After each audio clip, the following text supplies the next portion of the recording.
Antes de comenzar, me gustaría pedirte a ti y a los que nos escuchan tomar una pluma y un papel porque vamos a responder unas preguntas. En estas preguntas puedes responder una de 5 opciones. Puedes responder con el número 0, que significa gratis, el número 1, que significa 100 pesos, el número 2 significa 10,000 pesos, el número 3 significa 1,000,000 de pesos, o el número 4 por ninguna cantidad. Entonces, les voy a preguntar una serie de preguntas en donde ¿cuánto dinero tendría que pagarte para hacer algo? Y tú puedes decirme, eso lo haría gratis, o eso lo haría por 100 pesos, o eso me tendrías que pagar 10,000 pesos para hacer esto, ¿no? O podrías decirme, no, yo no aceptaría ninguna cantidad de dinero para hacer eso. Vamos a asumir que todo lo que estamos haciendo es en secreto, nadie se va a enterar. Y vamos a asumir que no hay consecuencias legales, ni consecuencias sociales, o no hay ningún daño, ni para ti ni para nadie más, en todos estos escenarios hipotéticos, ¿no? Entonces son un total de 10 preguntas. Vamos a comenzar. La pregunta 1 es, ¿cuánto tendría que pagarte para ponerte a ti mismo una jeringa en tu brazo derecho? Bueno, ponerme una jeringa, 100 pesos. 100 pesos. Con 100 pesos puedo ponerte una jeringa. O sea, la aguja, pues.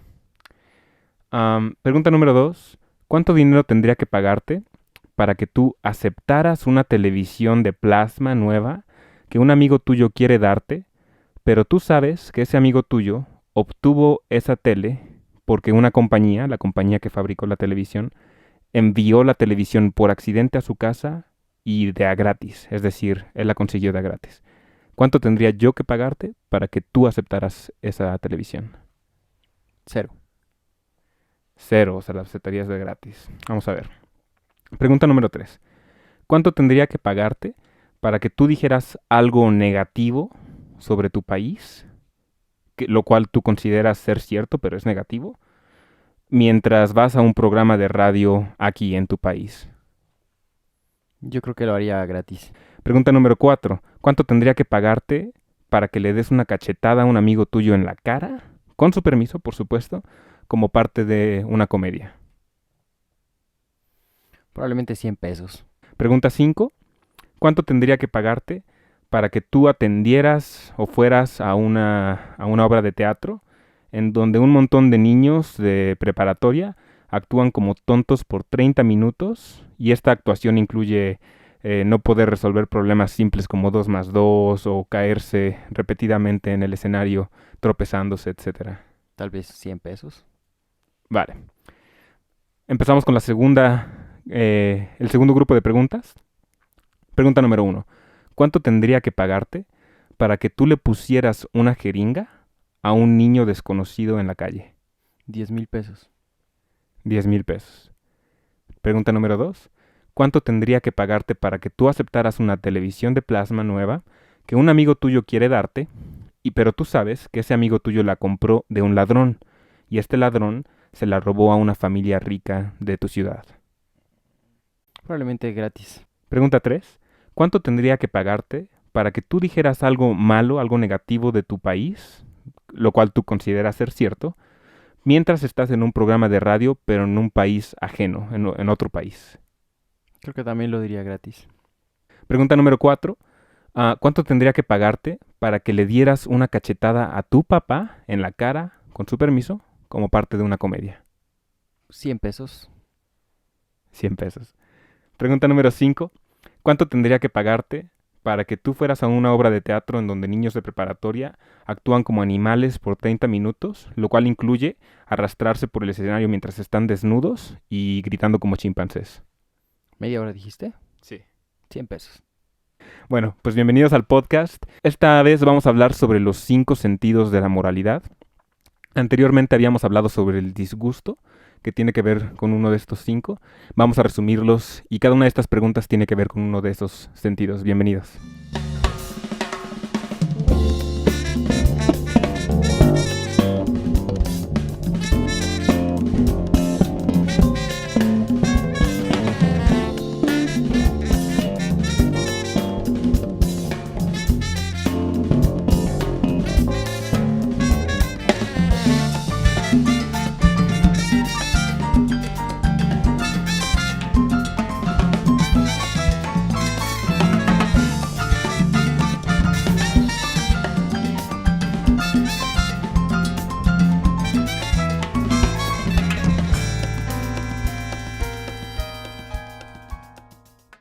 Dicho de manera breve, se cree que tenemos 5 sentidos morales, los cuales son: uno, la preocupación por hacerle daño a ti mismo o a alguien más; 2, la preocupación por la justicia o aquellos que hacen trampa; 3, las cuestiones de lealtad, honor o traición; 4, cuestiones de autoridad o jerarquía; y 5, cuestiones de santidad, divinidad o de pureza. Entonces, todo esto es súper interesante porque había algunos académicos que creían que el humano era como una máquina que hacía decisiones, tomaba decisiones económicas, ¿no? Es decir, pensábamos de una manera puramente utilitaria, puramente racional, pero si ese fuese el caso, nuestras respuestas ante las preguntas de la columna A o la columna B que te acabo de preguntar serían exactamente las mismas. ¿A ti no te importaría mucho más inyectarle una jeringa a un niño que a ti mismo?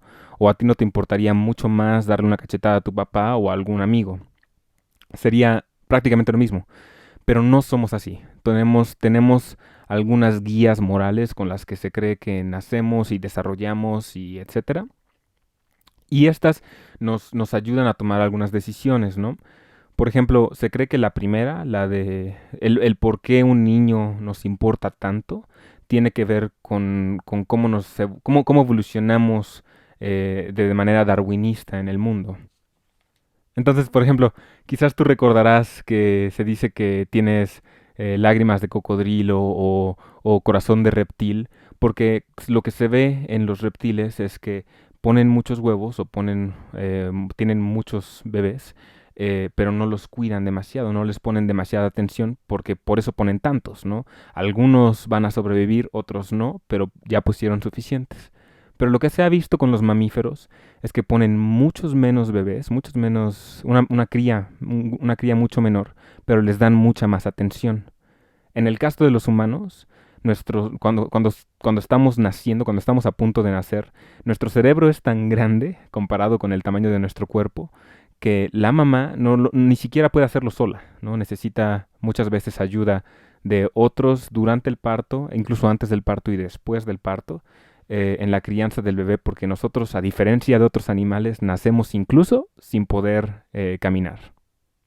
Entonces, para fines pedagógicos, llamémoslo, ¿tú podrías ilustrar alguna vez que tú hayas visto que alguien estaba recibiendo algún daño, a lo mejor un niño, y haya provocado una emoción fuerte en ti? Sí, yo creo que esa es una de las principales razones por las cuales nosotros establecemos ciertas reglas morales, ¿no? Es precisamente como estas neuronas espejo, ¿no? Que nos hacen sentir lo que la otra persona podría estar sintiendo. Y creo que sobre todo con la cuestión de los niños la niñez, pues, es precisamente como una respuesta inmediata hacia el saber que son seres frágiles, ¿no? Que necesitan atención precisamente como decías hace un momento, nosotros nacemos sin poder desenvolvernos de una forma, este, pues, apta en el mundo. Necesitamos ese cuidado, previo a que nosotros podamos estar ya en este mundo, ¿no? Entonces, con esa especie de conocimiento, con esa información, nosotros formamos ciertas reglas que hacen que, nos importe más una vida infantil, ¿no? Que una vida adulta, ¿no? Y creo que no nada más sucede en los seres humanos, pues hay estos casos de animales, ¿no? Como las panteras o los chitas que adoptan bebés chimpancés, por ejemplo, una vez que ya se comieron a la madre o al padre, ¿no? Entonces, esto nos dice precisamente que son cosas probablemente de los mamíferos, como dices tú. Entonces no es únicamente, no es un comportamiento únicamente humano, sino es un comportamiento que viene más de fondo, es decir, viene de un pensamiento más primitivo, si quieres, o más básico, esencial, que creo que viene precisamente de esta valoración de la niñez por la fragilidad. Sí, bueno, nada más algo que me gustaría añadir es que así como tú dices del el ejemplo de otros mamíferos, por ejemplo, con nosotros ocurre con los gatos, con los perros, incluso con los peluches, ¿no? O sea, ni siquiera tiene que ser algo vivo, algunas veces algo que nos parece tierno, la ternura es esta consecuencia evolutiva como emoción nuestra de buscar cuidar aquello que no se puede cuidar a sí mismo, ¿no? Y tiene que ver con que así fue a lo mejor como nosotros pudimos sobrevivir, ¿no? Las personas que se preocuparon en el pasado por aquellos frágiles terminaron como reproduciendo este gen de preocuparse por los demás y de ahí viene pues especialmente los frágiles o bonitos, tiernos, que ahora todos nosotros o muchos de nosotros experimentamos, ¿no? Claro, y algo que es interesante también es que es irracional. No es algo que nosotros como lleguemos a ese razonamiento de forma lógica, ¿no? Porque lo más lógico es decir, bueno, pues si es algo frágil, no, tiene pocas probabilidades de vivir en este mundo, por lo tanto, pues no deberíamos darle chance, ¿no? Pero no es así, ¿no? O sea, nosotros automáticamente respondemos para ayudar, mantener la vida de un infante, no importando de su situación, ¿no? No así cuando ya son seres adultos, ¿no? Y entonces tendemos a tener mayores juicios a partir de otros valores que ya no son si es niño o no, sino puede ser más de apariencia, ¿no? Entonces, por ejemplo, un niño pasa, por ejemplo, con los perros, ¿no? O sea, tú ves un perro callejero tal vez, pero pues no sé, es cachorro todavía y te da esa ternura, ¿no? Pero de pronto, no sé, ha tocado que los adoptan o algo así y crecen y dicen, ah, ya se puso feo, ¿no? Etcétera. Entonces es una cuestión precisamente de, puramente de la niñez, ¿no? De ser frágil, tal vez. Y esto probablemente, este, genere que a veces no se ayude también de cierta forma al individuo o incluso al grupo, ¿no? Pues es el caso de los pugs, que nuestra propia búsqueda de esta fragilidad o mantener la vida o buscar estas características, ¿no? Que sabemos que nos gustan y de cierta forma generan en nosotros una respuesta irracional, han hecho que ciertas especies ya no sean capaces de mantenerse vivas sin la ayuda de otro ser humano, ¿no? Sí, definitivamente. El segundo sentido moral es el de la justicia o el de los que hacen trampa, que es lo contrario, ¿no? O sea, los justos y los tramposos. Am, y es súper interesante porque parece ser que nosotros nacemos con una predisposición a lo que le llaman el tit for tat o ojo por ojo, ¿no? Que es, nacemos con una predisposición a cooperar la primera vez que interactuamos con alguien, ser amigables, pero a partir de la segunda interacción respondemos como nos respondieron, ¿no? Entonces, si alguien nos hizo daño o a alguien más, entonces nosotros hacemos daño, aunque la primera vez cooperamos. Es interesante porque por lo general las personas no son siempre cooperativas. O sea, si alguien coopera y la otra persona no coopera, entonces es raro que la persona siga cooperando y cooperando y cooperando, y esto probablemente también tiene una razón evolutiva, ¿no? De la misma manera que las personas muy rara vez nunca cooperan, ¿no? Siempre hay un poquito de cooperación en las interacciones humanas y de hecho por eso sentimos placer o gusto o somos amigables con personas que cooperan y sentimos cierta repulsión o disgusto hacia personas que hacen trampa, ¿no? Nos enojamos, tenemos esta respuesta negativa, ¿no? Incluso desde cosas como juegos con los niños, cuando estamos jugando cartas, tazos o cualquier otro videojuego, ¿no? Al que hace trampa nos genera una reacción de disgusto y de enojo, ¿no? Claro, pero también es interesante porque aunque podría de primera mano quizás eh, hacernos sentir mal o bueno, tener esta reacción negativa hacia una persona que hace trampa, no nos molesta tanto hacerla nosotros, ¿no? Eh, o sea, hay el caso de muchos niños que están jugando precisamente tazos o algo así, ¿no? Y hacen trampa y lo siguen haciendo a pesar de que saben que está mal. Entonces la pregunta es ¿por qué? ¿No? ¿Cuál es la cuestión ahí que no permite, ¿no? Que se establezcan o que se sigan las reglas de los juegos?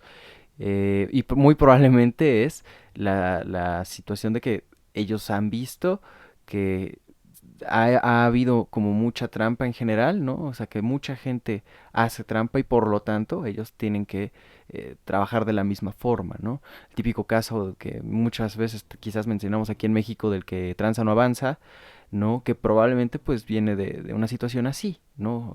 Nosotros estamos tan acostumbrados a vivir en contextos de corrupción que tendemos a replicarlos, ¿no? Porque pues así estamos viviendo, así hemos vivido y probablemente esa sea la razón. Claro, y además, de hecho, la pregunta creo que hace un trabajo excelente en reflejar esta complejidad de la justicia, ¿no? Porque la pregunta decía, es una televisión que un ladrón le robó a una persona rica, ¿no? Es un Robin Hood prácticamente. Y entonces la justicia no nada más reside en el acto de robar, sino en el a quién y por qué y cómo, etcétera, ¿no? Entonces, es bastante interesante cómo nosotros, en nuestro contexto, tiene una influencia bastante grande en cómo definimos esta justicia o esta trampa, ¿no?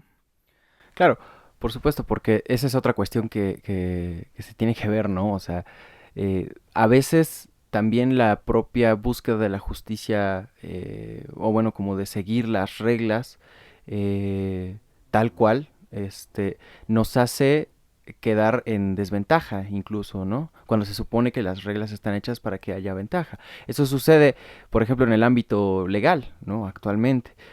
Hay leyes que están hechas para que gente que ya tiene privilegios mantenga sus privilegios, y hechos son muchas leyes en muchos países, pero aún así nosotros por esta como búsqueda de la legalidad o de lo que es correcto o no, creemos que tenemos que seguir las reglas del juego independientemente de cuáles sean, ¿no? O sea, independientemente de que las reglas del juego estén hechas para que la gente pobre se quede más pobre, ¿no? O para que haya una brecha salarial mucho más grande.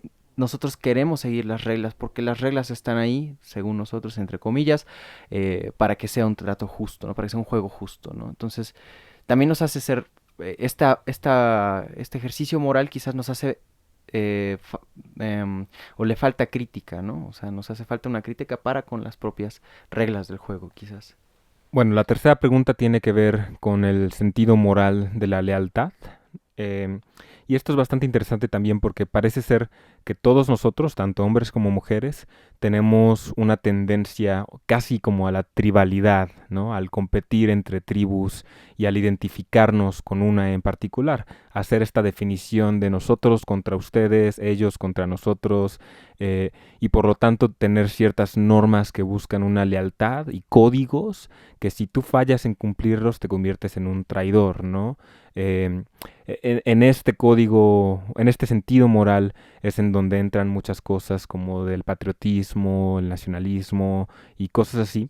Y es bastante interesante porque al parecer los hombres en general tienden a crear estructuras sociales que son de grupos y en estos grupos disfrutan de hacer cosas como la competencia o disfrutan de la victoria a grado tal que muchas veces se busca un trofeo, ¿no? De hecho, hay algunas personas que argumentan que los deportes hoy en día han sido este reemplazo de lo que antes eran pues algunas mini guerras o conflictos, ¿no? Y el trofeo de la copa de oro, de plata, etcétera, reemplaza la cabeza, el cráneo o el brazo de los vencidos, ¿no?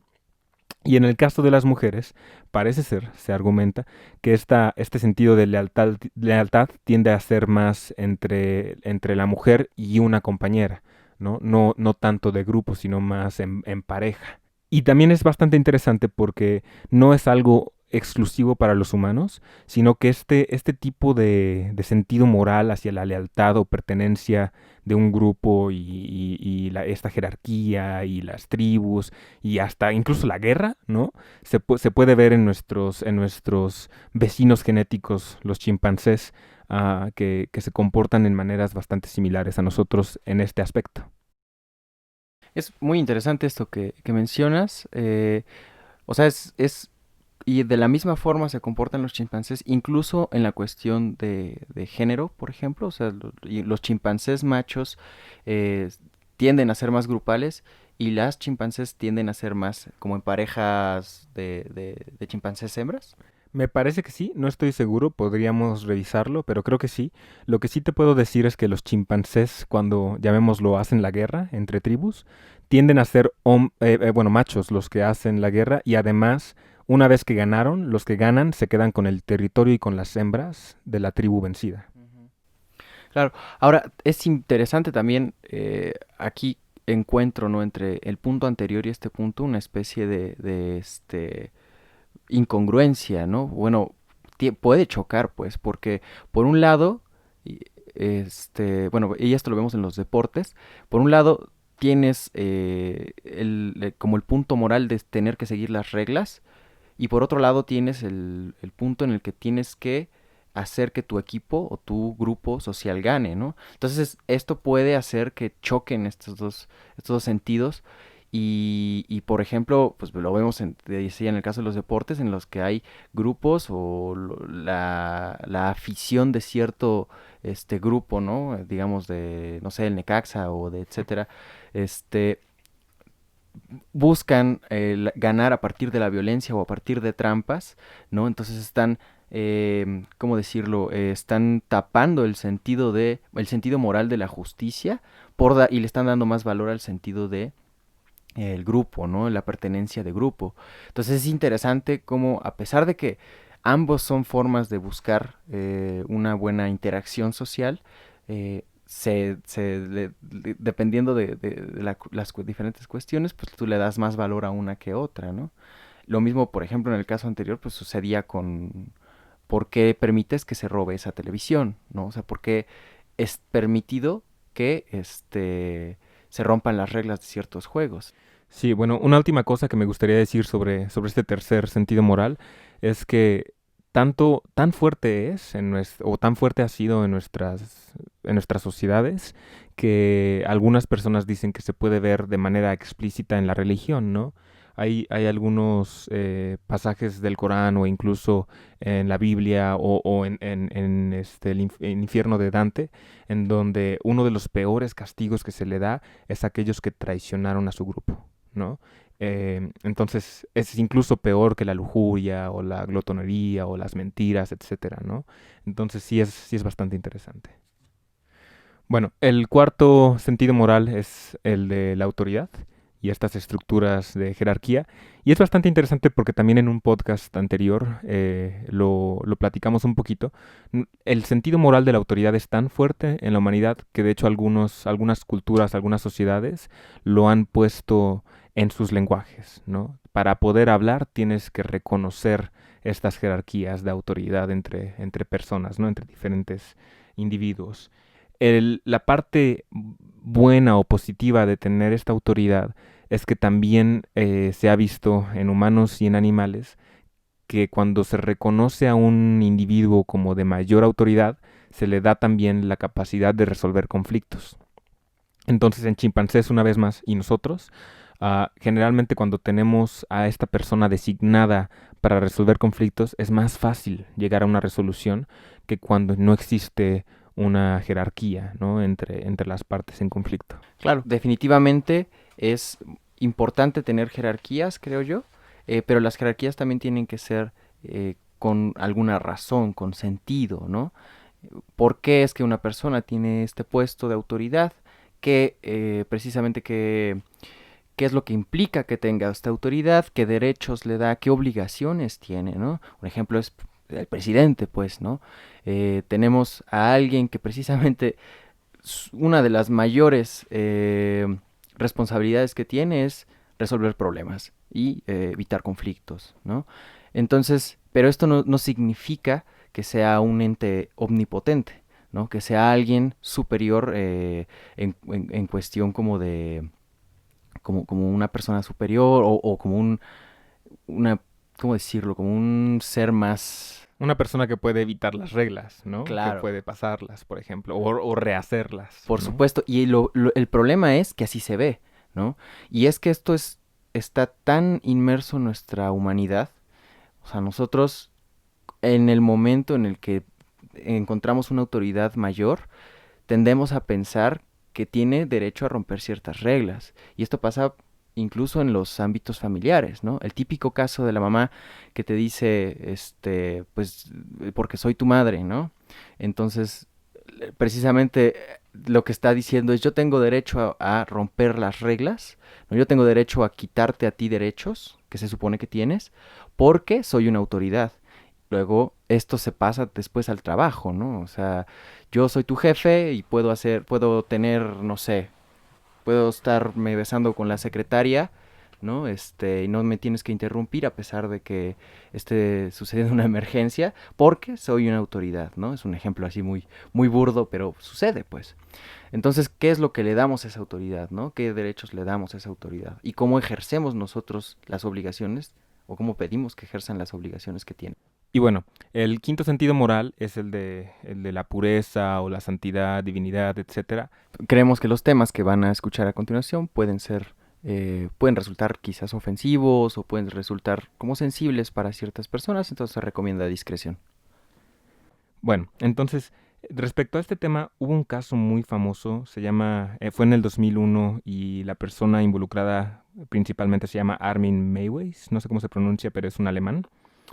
Y esta persona publicó en un periódico que se buscaba a un candidato entre 21 y 30 años de edad para ser masacrado, literalmente cortarlo en pedacitos y después comérselo. Entonces muchas personas creyeron que a lo mejor esto era una broma, etcétera, y le siguieron el juego, ¿no? Entonces le respondieron, no, a mí me interesa, yo quiero ser partido en pedacitos y que me coman, etcétera, ¿no? Pero cuando se dieron cuenta que él no estaba bromeando, en realidad aún así hubo una persona que dijo, yo sí quiero yo soy voluntario para esto, ¿no? Eventualmente, entonces estas dos personas hicieron un video, se llama Brandes, el otro chico, y él dio un consentimiento explícito de que él estaba dando su consentimiento para que lo mataran. Y pues bueno, esta persona terminó tomando algunas píldoras de alcohol para que no sintiera nada. Y entonces pues le cortaron su órgano sexual, lo cocinaron, se lo comieron y después eventualmente murió. Y durante los siguientes días, esta persona, Armin, terminó comiéndoselo por partes, ¿no? Este caso fue muy controversial porque Armin terminó yendo a prisión por cargos de mutilamiento, creo. Am, pero no lo pudieron sentenciar por asesinato debido a que la otra persona había dado su consentimiento explícito. Entonces, a pesar de que eran dos adultos que dieron su consentimiento explícito, a muchos de nosotros nos parecería que esto estuvo mal, que hay algo malo en la interacción de estas dos personas, tanto así que quizás si tú vivieras en el mismo vecindario que Armin y de pronto Armin regresa al vecindario, tal vez te sentirías muy incómodo con su presencia, ¿no? O por ejemplo, si la casa en donde esto ocurrió estuviera en venta y te tienen que decir lo que pasó antes de vendértela, tal vez tú no la comprarías con solo saber lo que ocurrió en esa casa. En podcast anterior hablamos sobre el disgusto y el disgusto tiene que ver con estos comportamientos o estas cosas que causan asco por miedo a infecciones, a algún riesgo de salud, etcétera. Y es interesante porque muchas cosas como esto nos generan a nosotros esta perturbación. Claro, aquí las cuestiones de consentimiento creo yo que son difíciles, son muy difíciles, ¿no? Otros ejemplos son el consentimiento sexual, por ejemplo, y hay casos de mujeres que pues dicen que sí quieren tener relaciones sexuales con tal o cual persona, pero hay un trasfondo que quizás eh, lo podría como hacer inválido, ¿no? Y esto es porque quizás a lo mejor puedan tener problemas psicológicos, pueden tener, etcétera, pues, ¿no? Entonces, creo que estos casos también requieren, como esos casos especiales requieren cierta, eh, pues ser más analíticos, bueno, y analíticos de forma como más fuerte, pues, ¿no? Porque quizás, o sea, la pregunta sería, en el caso de que, pues a mí me gustaría que me comieran y etcétera, eh, pues de cierta forma se me está quitando el derecho de mi vida, ¿no? O sea, se está imponiendo que yo quiero, se me está imponiendo vivir a pesar de que yo no quiero, ¿no? Lo mismo, por ejemplo, con cuestiones como la eutanasia, ¿no? Ese es otro gran tema que muy controversial precisamente, ¿no? Porque yo he puesto explícitamente quizás en un testamento que si yo estoy en una máquina o algo así, quiero que me desconecten, ¿no? Pero aún así hay lugares en donde no se puede, ¿no? Es imposible. Entonces, y creo que aquí llegamos a un punto en el que es necesario decir que muchas de nuestras reglas morales, ¿no? Bueno, más bien muchas de nuestras leyes incluso, están basadas en leyes morales. Y estas leyes morales vienen de cuestiones que quizás ya no son vigentes en la actualidad.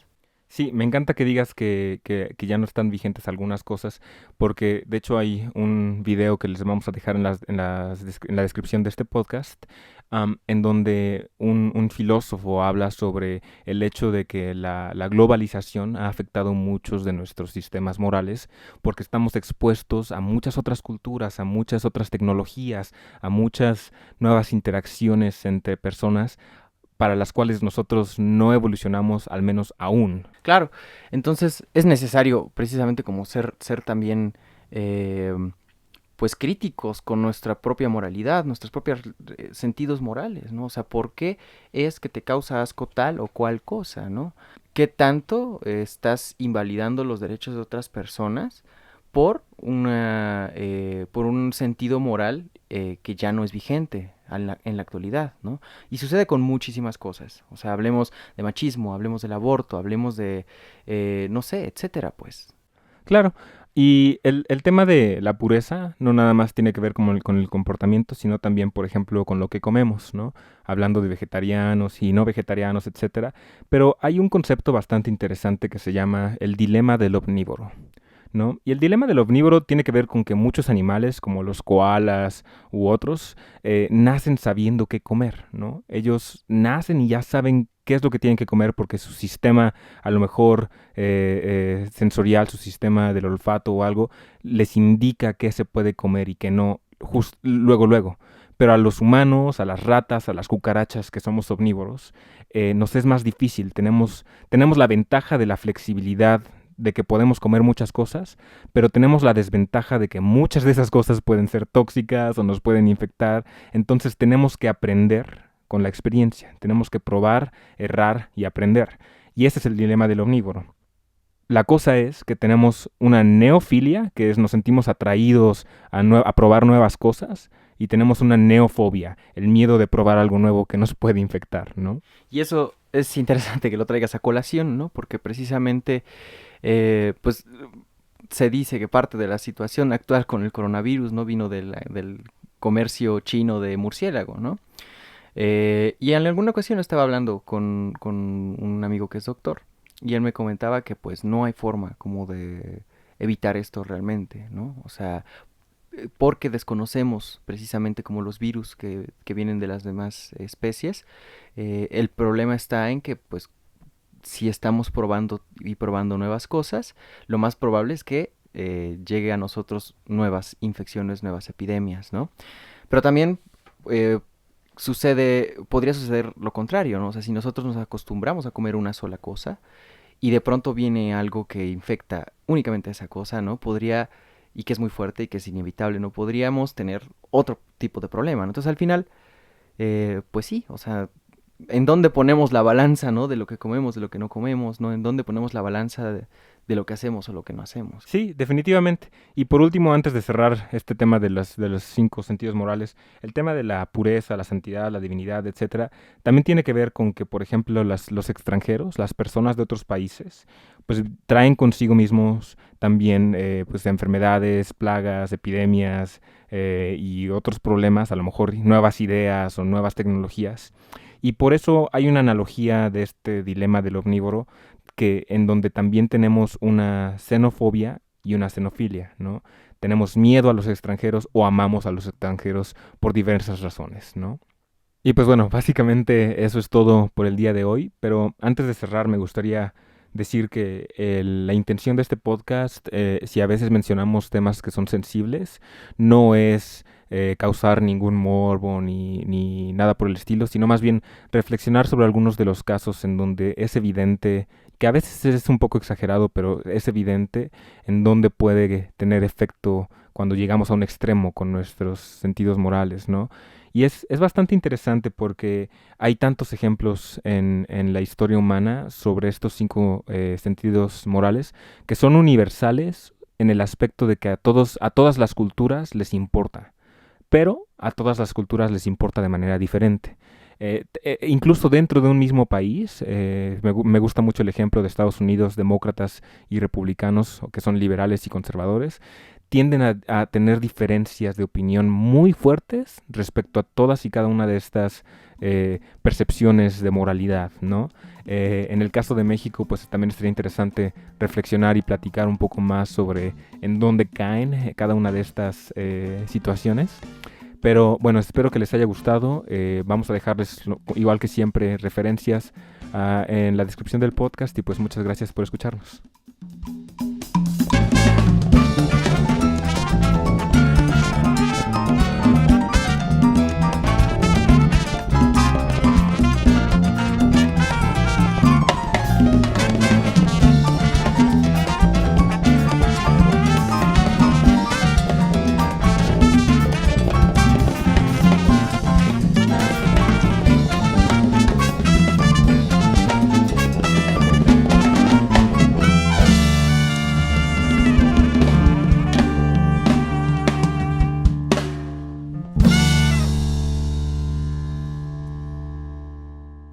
Escuchamos en este podcast Mambo Influenciado, interpretada por el ensamble Oroña.